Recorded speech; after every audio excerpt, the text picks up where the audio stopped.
택시 운전을 하면서 갑자기 아마 뜬금없이 뭐 그 방에 목사는 저밖에 없으니까 목사님들은 좋겠습니다 하면서 목사님들은 시간이 많으니까 여유가 많으니까 뭐 이런 식으로 글을 써서 올린 걸 보고 제가 답변을 참 고생이 많습니다. 비 오는 날 운전하느라 좀 안전 조심 그렇게 답변을 한 적이 있는데 아마 그 형제뿐만 아니라 좀 많은 성도님들, 교인들이 목사님은 참 시간이 많다, 여유가 많다 이렇게 생각하는 분들이 있는가 하면은 제가 한국 서영교회에서 같은 교육자 목사로서 느낀 거는 아마 목사님들의 부목사님들의 사모님들과 자녀들은 그렇게 생각 안 할 것 같아요. 그 말은 뭐냐면 부목사님들이 밤 11시 새벽에 나갔다가 뭐 밤 11시까지 뭐 하도 그렇게 늦게까지 사역하고 오니까 사모님들과 애들이 얼마나 남편과 아버지를 좀 기다리고 이렇게 보고 싶겠어요.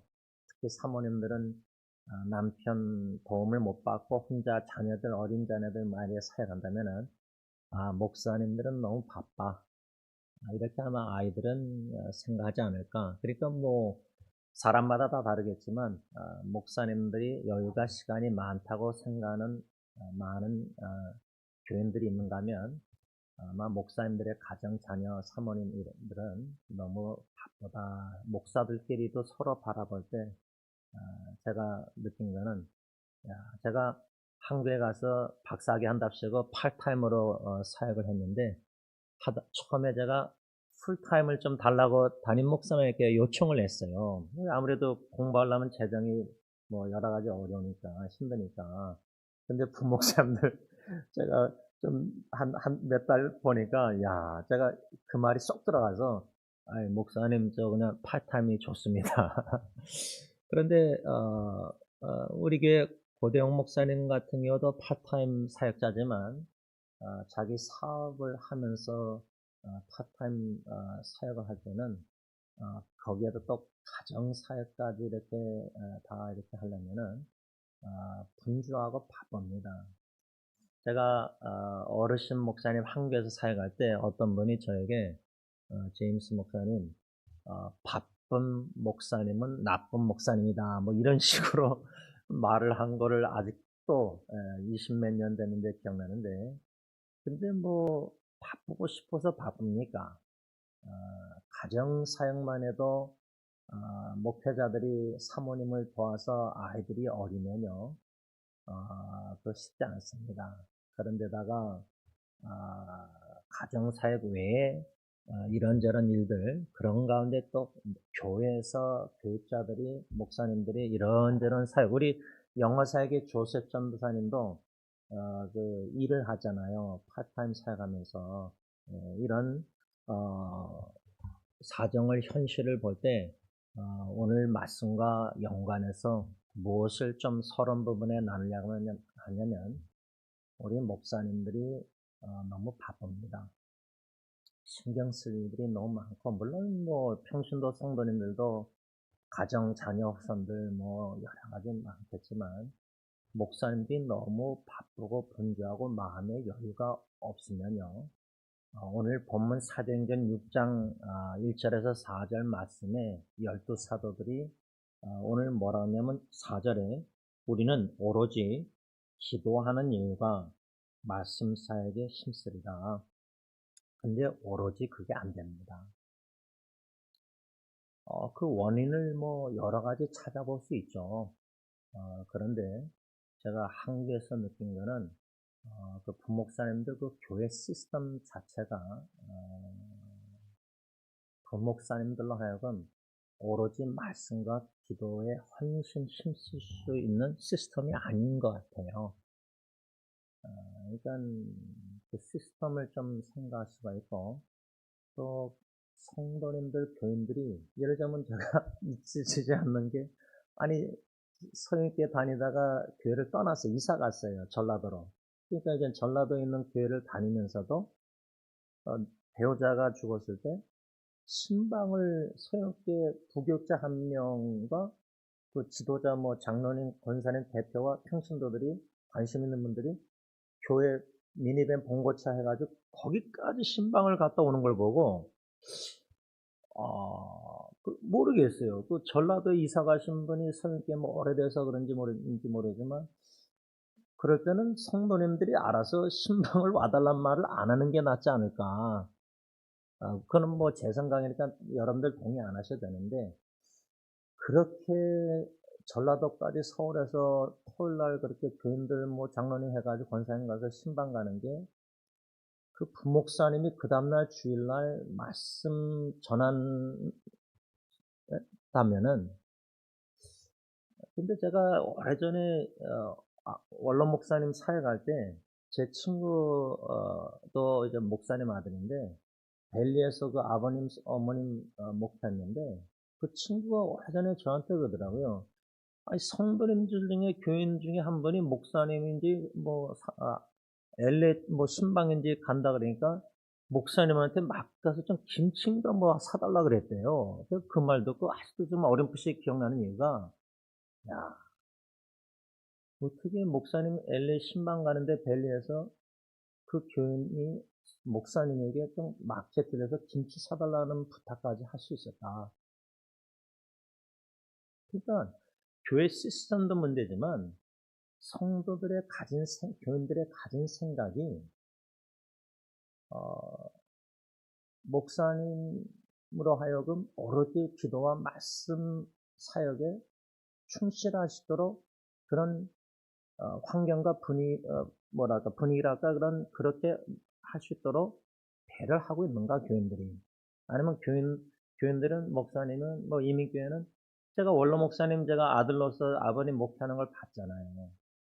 그러니까 뭐 주위의 목사님들도 봤지만 이민사회에서는 교인들이 목사님으로 하여금 말씀과 기도에 헌신하도록 그런 뭔가 배려를 할까 그렇게 시스템을 좀 만든다 그럴까 도와준다 그럴까 거기까지 생각하는 성숙함이 부족하지 않나 하는 생각까지 들 정도예요. 그것을 좀 생각할 때 오늘 이 원망의 소리는 기회입니다. 제목 아래 마지막 6번째 좀 말씀을 받고자 합니다. 우리가 수요 예배 때 사도행전 6장 1절 오늘 본문에 그때에 제자가 더 많아졌는데 이 말씀을 받았는데 그때라는 것은 사도행전 5장 41절 42절에 환난과 능력 핍박 속에서 사도들이 말씀 예수가 그리스도다 복음을 가르치고 전하는 것을 성전이든 집이든 어디든 간에 묵묵히 신실하게 꾸준히 일관성 있게 감당했을 때 말씀 사역을 통해서 성령님이 열매를 맺게 하셔서 그 핍박과 환난 속에서 제자들이 더 많아졌다. 그래서 저는 원로 목사님 떠나시기 전에 목양실에서 선교 가시기를 권면하면서 오히려 그 위기 가운데 그 나라가 그렇게 핍박이 점점 심해져서 뭐 나갈랜드 인도에 있는 어느 자매도 뭐 여러 가지 이렇게 다 떠나게 되고 쫓겨나고 좀 힘든 상황에서 그런 핍박 속에서가 위기가 오히려 기회입니다, 목사님. 왜? 여러분 지금 제가 4월 달인가 된 노회를 갔는데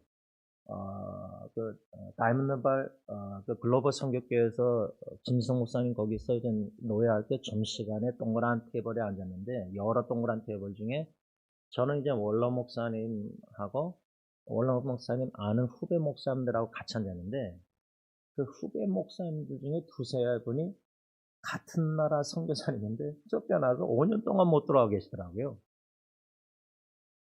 여러분 예를 들면 어느 나라 선교사님이 거기서 쫓겨나서 못 들어가고 있다 5년 동안. 근데 쫓겨난 선교사님들 중에는 목사님들 중에는 릴로케이션 해가지고 그 중에 어떤 분은 인도에서 선교하는 분을 제가 만났어요. 주원 선교사님하고. 그러니까 이런 핍박 속에서 막 그 쫓겨나는 방식도 뭐 한 3가지로 제가 들었거든요. 그 중에 한 방법은 그래도 기간을 뭐 일주일이나 한 달이나 어느 정도 주면은 그나마 좋은 거네요. 왜? 곧장 잡아다가 공항에서 쫓겨나는 경우도 있어요. 자, 그러면은 여기서 그 사정을 이렇게 귀로만 듣고 직접 우리는 겪어보지 못했기 때문에 그런 와중에 핍박과 환난 속에서 사도행전의 사도들이 일관성 있게 꾸준히 묵묵히 예수는 그리스도라는 복음을 집에서나 성전에서나 어디에서나 전한다. 그러면 말씀 사역, 복음 사역, 전도 선교 이 주님의 일은 말씀 전파 사역은 전하는 사역은 상황에 우왕좌왕하는 게 아니거든요. 뭐 핍박받으면은 말씀 안 전하고 위험하니까 내가 잡혀 감옥에 갈 수 있고 근데 뭐 쫓겨날 때 감옥만 갔다가 쫓겨나면 되는데 그 퍼니시먼트 중에는 또 파인을 돈을 뭐 정부에서 마음대로 먹이면 돈을 어떻게 내요? 선교사님들이 돈이 없는데. 그러니까 여러분 이게 지금 선교 가 계신 어르신이나 이 선교지의 모슬람 국가나 공산국가나 이 선교하는 분들 그 핍박과 능력과 비난과 위험과 잡혀가고 뭐 돈도 물어야 되고 여러 쫓겨나고 이런 그래서 우리 웨스민스터 졸업한 동문 중에 그 창녀 사역을 한다고 막 자매님 여전도사님이 있었는데 결혼해서 이런 그 똑같은 나라에서 선교다 쫓겨나는데 야 여러분 지금 정신질환 선교사님들 정신질환 걸리고 지금 자녀들은 오죽하겠습니까? 부모님도 믿음의 경고에서는 선교사님들 선교지에서 막 그런 핍박 속에서 능력 말고 두려움 속에서 공포 속에서 뭐 여러 가지 어려움 속에서 경제적 뭐 팬데믹 때 후원이 다 끊어지고 줄어들고 그런 와중에 정신질환까지 오고 그러면은 자녀들은 오죽하겠냐 이 말이에요. 제가 캄보디아 주원 선교사님 갔다가 나중에 들은 얘기인데 선교사님 자녀 고등학생이 그냥 어떻게 돈 모아서 비행기 표 사서 그냥 엄마 아빠 몰래 그냥 한국으로 가버린 거예요. 야 자녀 문제가 이민 생활 여러분들의 자녀 고충 문제 뭐 갈등 어려움들 선교지는 2~3배로 더 힘든 것 같아요. 부모님의 심정. 그러면 현실적인 그런 위기와 역경과 참 두려움과 걱정, 불안, 너무나 짓눌리는 마음을 눌리는 일들이 자녀 문제, 가정, 뭐 핍박 여러 가지 있는데 사도들처럼 그 와중에서도 복음 전파, 말씀 사역을 꾸준히 어디에서든지 상황을 초월해서 한다. 그러기 위해서는 이 4절 사도행전 6장 우리가 오로지 기도하는 일과 말씀 사역에 힘쓰리라. 그러지 않고는요. 목회자도 정신질환 걸리고 목회자도 자살하고요. 목회자 사모와 부부 갈등 일어나서 이혼하고요. 그러면 그거 뭐 성도들 성숙한 성도들 외에는 별로 신경 안 씁니다. 목사님 사모는 당연히 그래야 된다고 생각하고 그렇게 욕을 하니까 기대를 하니까 오죽했으면 벨리에서 LA 나갔는데 목사님으로 김치 좀 사달라 그러겠어요. 얼마나 상식이 없어요. 평소 성도가 교인이. 그게 이민교회 아닙니까? 적어도 한국 교회자가 2년 9개월 겪어보면 표면적으로 교인들이 그렇게 안 해요. 아직은 한국은요, 목회자 사모 뭔가 나름대로 생각하는 게 겉으로는 마음속으로 뭐 욕하고 비난할지 모르지만 겉으로 목사님한테 맡길 가서 뭐 사달라면 그런 말 안 해요.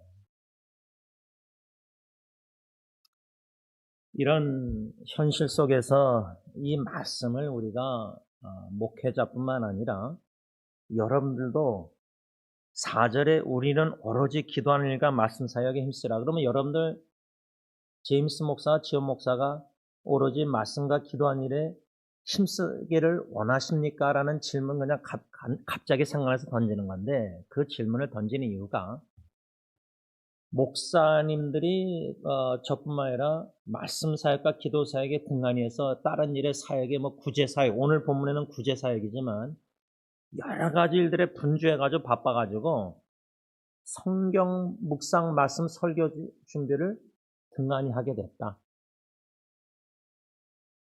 그게 전적으로 100% 목사 책임이다.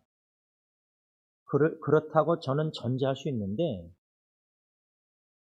가정을 해서 교인들도 책임이 있다고 생각하면은 만일에, 그러면 여러분들은 목사님이 말씀 기도사 등한히해서 주일마다 설교할 때 토요일 새벽에든 수요 예배든 저렇게 어떻게 목사님 말씀 설교 저럴까? 왜 이렇게 깡통같이 뭐 내용이 없고, 그러면 목사님을 원망한다, 불평한다 할 때, 원망의 소리를 낼 때, 목사는 성도들을 원망하는 게 아니라 기회로 삼고, 사도행전 6장 4절 오로지 기도하는 것과 말씀, 여기에 초점 맞춰야 되겠다. 그렇게 성숙한 목사는 받아들이고, 교인들의 원망의 소리. 근데 원망의 소리를 내는 교인들이 과연, 우리 교인들 책임도 있구나. 목사님으로 하여금 말씀과 기도사에게 힘쓰도록 초점 맞추도록 배려를 못했구나. 그렇게 되면은 목사님이 말씀사역, 기도사역 등한히해서 강단에서 깡통 설교하면은 내 책임도 있구나. 교인들 100명 중에 몇 명이 그렇게 생각할까요? 쉽지 않습니다. 장로님들도 쉽지 않습니다. 제가 볼 때. 아니, 집사님들도. 오늘 마지막 두 번째로 이렇게 성도님들의 원망의 소리를 교회 지도자, 교육자들은 어떻게 받아들여야 될까? 이렇게 좀 적용하는 거예요. 왜냐하면 12사도들은 원망의 소리를 들었을 때 어떻게 했느냐? 2절에 12사도가 모든 제자를 불러 이르되 우리가 하나님의 말씀을 제쳐놓고 접대를 일삼는 것이 마땅하지 아니하다. 근데 이게 사도행전 6장 2절이 있기 전에 1절 다음에 1절 A, B, C 무슨 말씀이 저는 있어야 된다고 좀 가장을 생각했는데, 그게 뭐냐면, 아니 1절에 원망하면은 12사도들은 그 다음에 반응이 그 교회 문제 원망의 소리 한 그룹이 또 다른 그룹을 원망할 때 교회 화목과 화합을 위해서 당회가 앞장서서 그 조치를 취하는 반응의 말씀이 있어야 되는데, 2절에 12사도들이 히브리파 아람어를 쓰는 팔레스타인 유대인들 그 과부들에게만 구제했던 거를 공평하게 헬라파 이방 유대인들에게, 과부들에게도 디스트리뷰션, 구제하시도록 조치를 했다 하고 2절에 성경이 써 있어야 되는데 2절 말씀이 그렇게 안 써 있어요.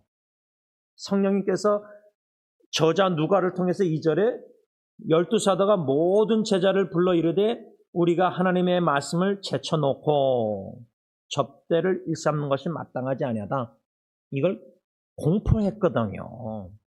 그러면 12사도가 이렇게 공포했을 때 히브리파 유대인들은, 팔레스타인 아람어 쓰는 유대인들은 별로 신경 안 썼겠죠. 자기 과부들은 뭐 구제사역 받으니까 불평할 게 없죠. 받으니까, 대접을 받고 있으니까. 대접 못 받는 사람, 불공평하게 생각하는 사람, 원망하는 소리 내는 사람만이 그렇겠죠. 영향이 받는 게. 이방 유대인들, 헬라파 그 유대인들 그 원망의 소리 낸 사람들이 2절 말씀을 어떻게 받아들였을까요? 아니, 원망의 소리를 들었으면 12사들이 해결을 해줘야 되는데 해결하기 이전에 우리가 말씀 제쳐놓은 거 마땅하지 않다. 그걸 공포해버린 거예요. 그러면 그거 듣고도 또 원망 안 하겠어요? 불평이요? 교인들 중에 한 그룹이 또 다른 그룹 음식 문제로 갈등이 있는데 뭐 원망 소리 안 내는 사람들은 만족하니까. 근데 불만족 있는 사람, 원망 소리 내는 입장에서는 아니 왜 목사님이 또 당회에서 장로님이 아무 조치도 안 해주느냐. 그 원망 소리 낼 수 있잖아요. 왜? 12사도들이 말씀 제쳐놓은 거 이거 마땅하지 않다. 이거 잘못됐다는 거예요. 근데 요즘 목사님들도요, 말씀 사역에 우선순위 안 두거든요. 그러면 목사님들이 말씀사역에 우선순위 안 두면은 그 목사님들의 지도 아래에 있는 양떼들은 말씀 영양실조 걸리면서 봉사는 많이 해, 섬기는, 행사는.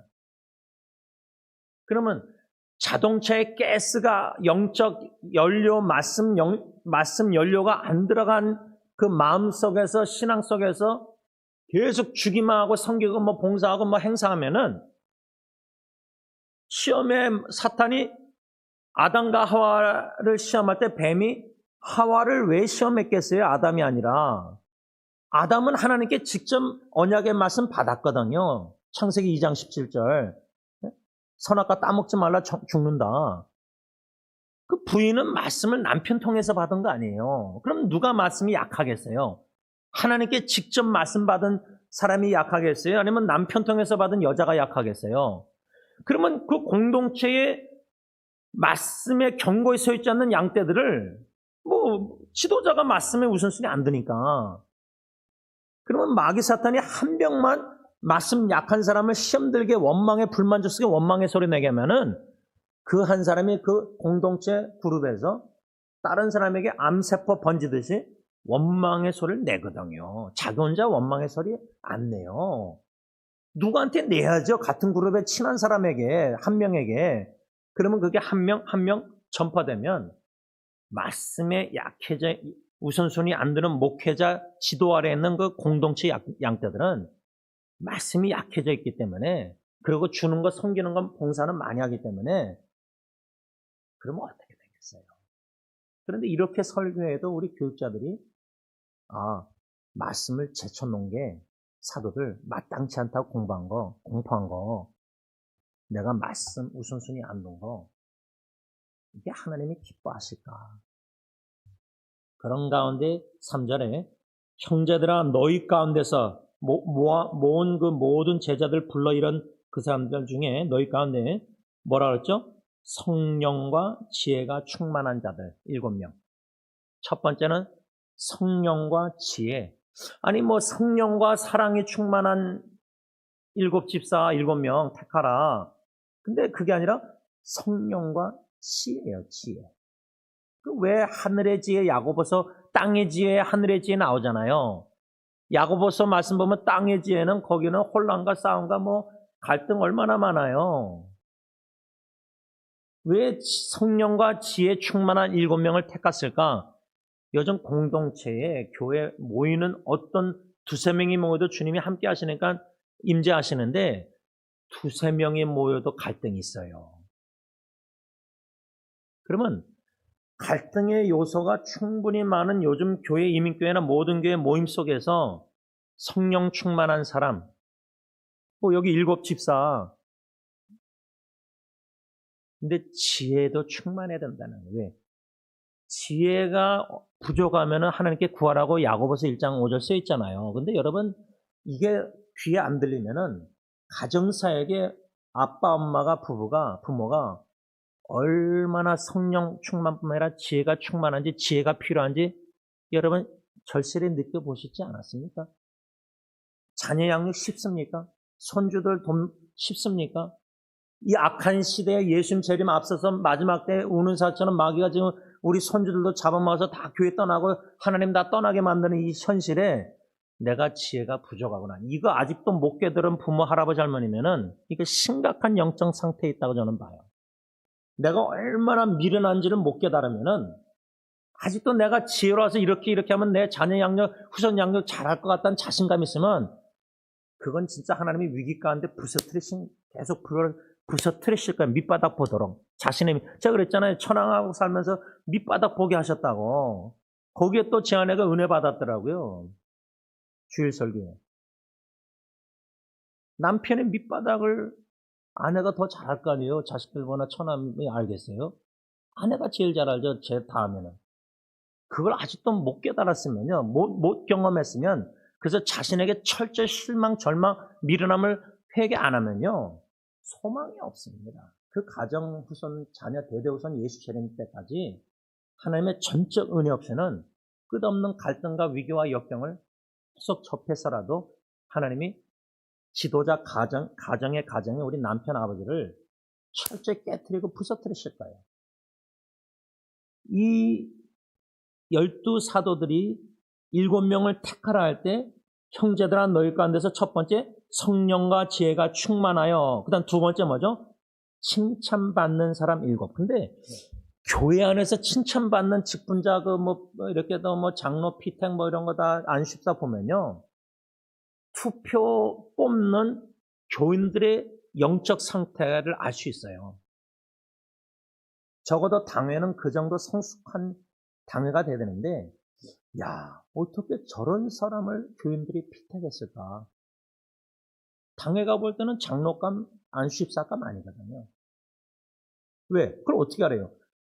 바울의 편지 보면은 자격이 나왔잖아요. 감독이랑 다. 집사 자격, 집사 부인의 자격도 나오잖아요.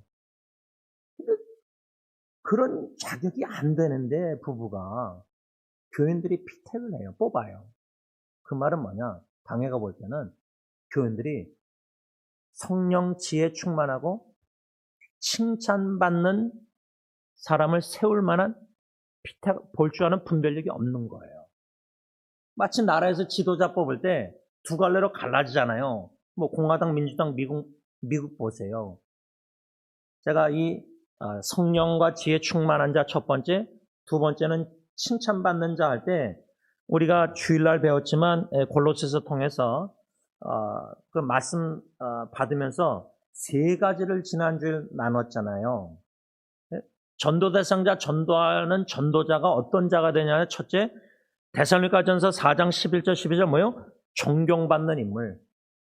그러니까 그것을 오늘 이 사도행전 6장하고 접목해서 생각하면은, 어떤 자를 택해서 목사들은 말씀과 기도사에게 헌신하고 7명 이런 평신도 사역자를 택해서 세울 때, 위임할 때 여기 성령과 지혜 충만한 자, 그 다음에 칭찬받는 자라는데, 데살로니가전서 4장 11절 12절은 존경받는 인물. 존경받는 인물이 칭찬받는 인물 아닙니까? 교회에서 존경받는 사람을 칭찬받는 인물 아닙니까? 존경 안 하는 사람이 어떻게 칭찬해요? 그래서 존경받는 인물이 되고, 두 번째는 디모데전서 3장 7절 현대인의 성경에 교인들에게 좋은 평을 받는 사람, 비난받지 않는 사람. 좋은 평가. 요즘도 음식점 가면 썰비 하면은 1, 2, 3, 4, 5 썰비 하면은 디스카운트 하잖아요, 주잖아요.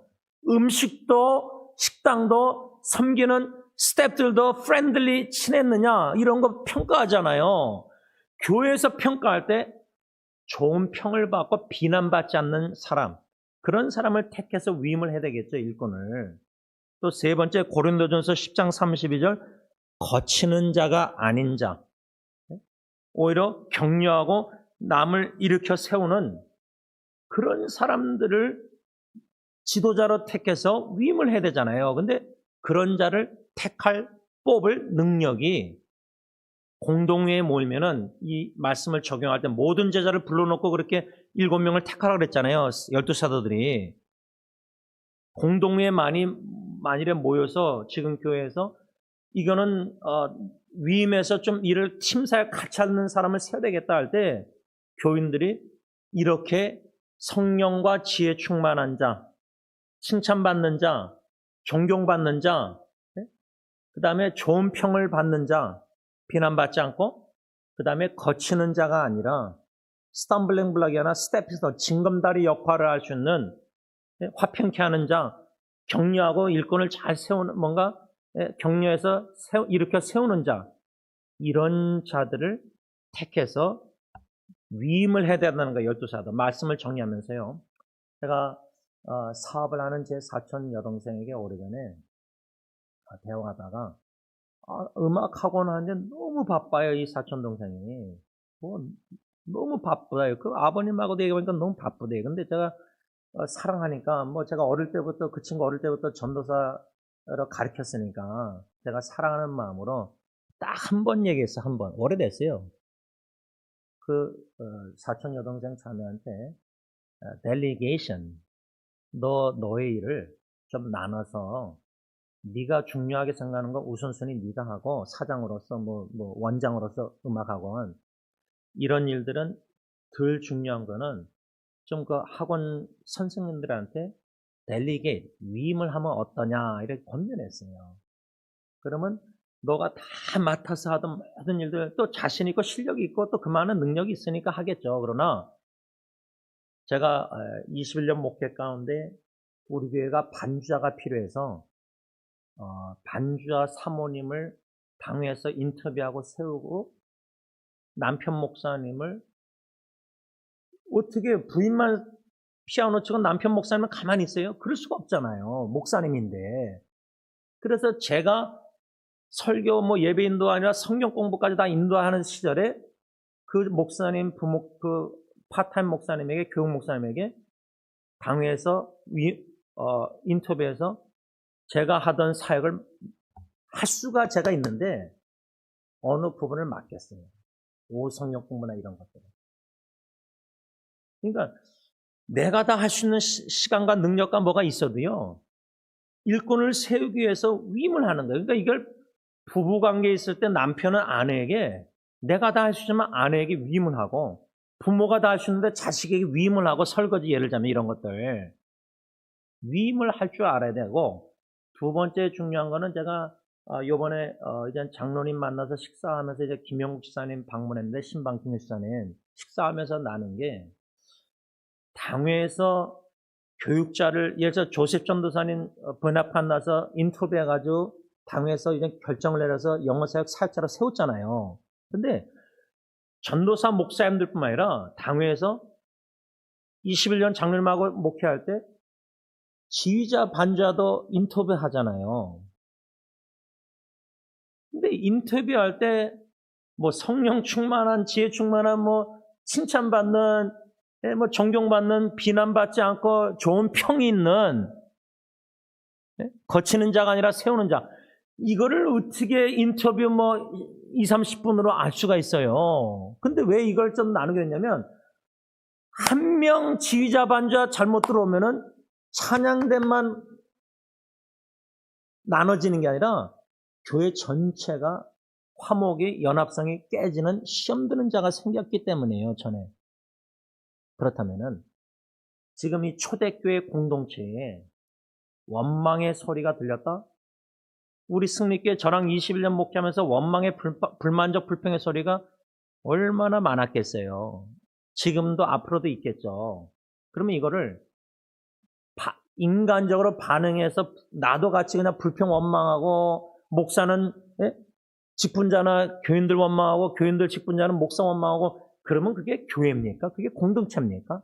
그게 아니잖아요. 원망의 소리를 기회로 삼고 변화의 계기로 삼고 자기를 자성찰 반영하면서 12사도가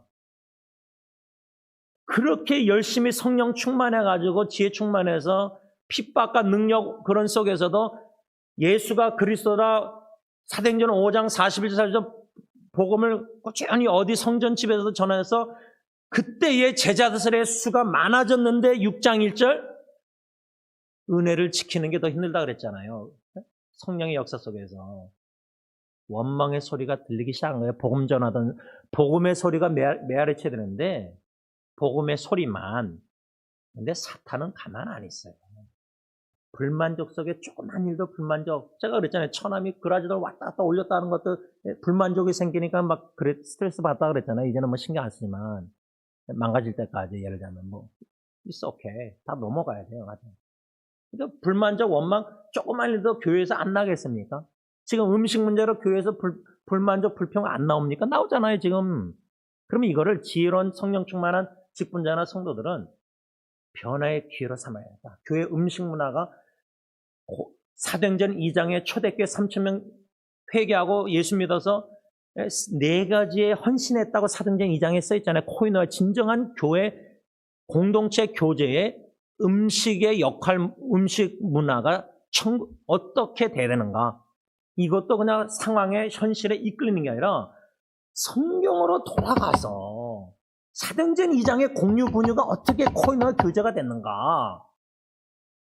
그러니까 상황도 배를 해야 되겠지만 상황도 말씀의 이끌림을 받아야 된다는 거예요. 그러면 교회 안의 모든 원망의 소리를 상황을 파악해서 현실을 지혜롭게 성령 충만해서 칭찬받는 자가 잘 대처해 나갈 때 개혁이 뭐예요? 말씀으로 돌아가는 거예요. 근데 말씀이 약하면은 말씀 중심됨으로 원망의 소리 문제를 해결 안 한다는 거예요. 그러면 현실적으로 상황에 이끌려서 문제를 해결하면은 그 다음에 가서 또 다른 상황이 접하면 또 문제가 터져요. 그러니까 원리 원칙으로 말씀으로 돌아가서 오직 말씀의 사도들이 오로지 기도에 전심전력해서 말씀과 기도로 이 음식 문제도 어떻게 해결해 나가야 되느냐, 가정의 자녀 문제도 어떻게 해결해 나가야 되느냐, 양육의 영혼권이나 이런 모든 것, 가정의 위기도 그러는 성령 충만한, 지혜 충만한, 말씀 충만한 칭찬받는 그리스도인들이 다 될 수 있기를 바랍니다. 기도하겠습니다. 하나님 아버지, 오늘 마지막으로 원망의 소리는 귀합니다 받았습니다. 그런데 이 6번 말씀 어떻게 다 설교자도 기억 못합니다. 그러나 한 가지 분명한 것은 예수님 재림하시기 전까지는 불만족 속에서 불평과 원망의 소리는 끊임이 없을 겁니다. 아마 마지막 우주적으로 고린도전서 15장 그 에스카톤 트럼펫 마지막 나팔이 울려 퍼질 때까지는 원망의 소리가 지구 전체에 끊임이 없을 겁니다. 내 마음속에서도 죽을 때까지 원망의 불평의 소리가 끊어지기 원하는데 예수 한 마음으로 만족하면 되는데, 범사에 감사하면 되는데, 감사의 소리보다 마음에 뭔가 거슬리고 불만족, 그러면 생각으로도 불평의 원망의 소리가 저절로 납니다. 죽을 때까지 이 원망의 소리와 싸워서 감사의 소리로 변화되는 은혜를 사모하면서 마음의 원망의 소리조차도 내 자신의 밑바닥을 보고 직시하고 죄인임을 회개하는 예수의 보혈을 의지하고 변화의 기회로 삼을 줄 아는 성령 지혜로운 충만한 자가 되길 원합니다. 우리 모두가. 그래서 사람들에게 칭찬받는 것뿐만 아니라 하나님에게도 칭찬받는 그리스도인들이, 자녀들이 다 되게 하여 주옵소서. 예수님의 이름으로 감사하며 기도를 올리옵나이다. 아멘.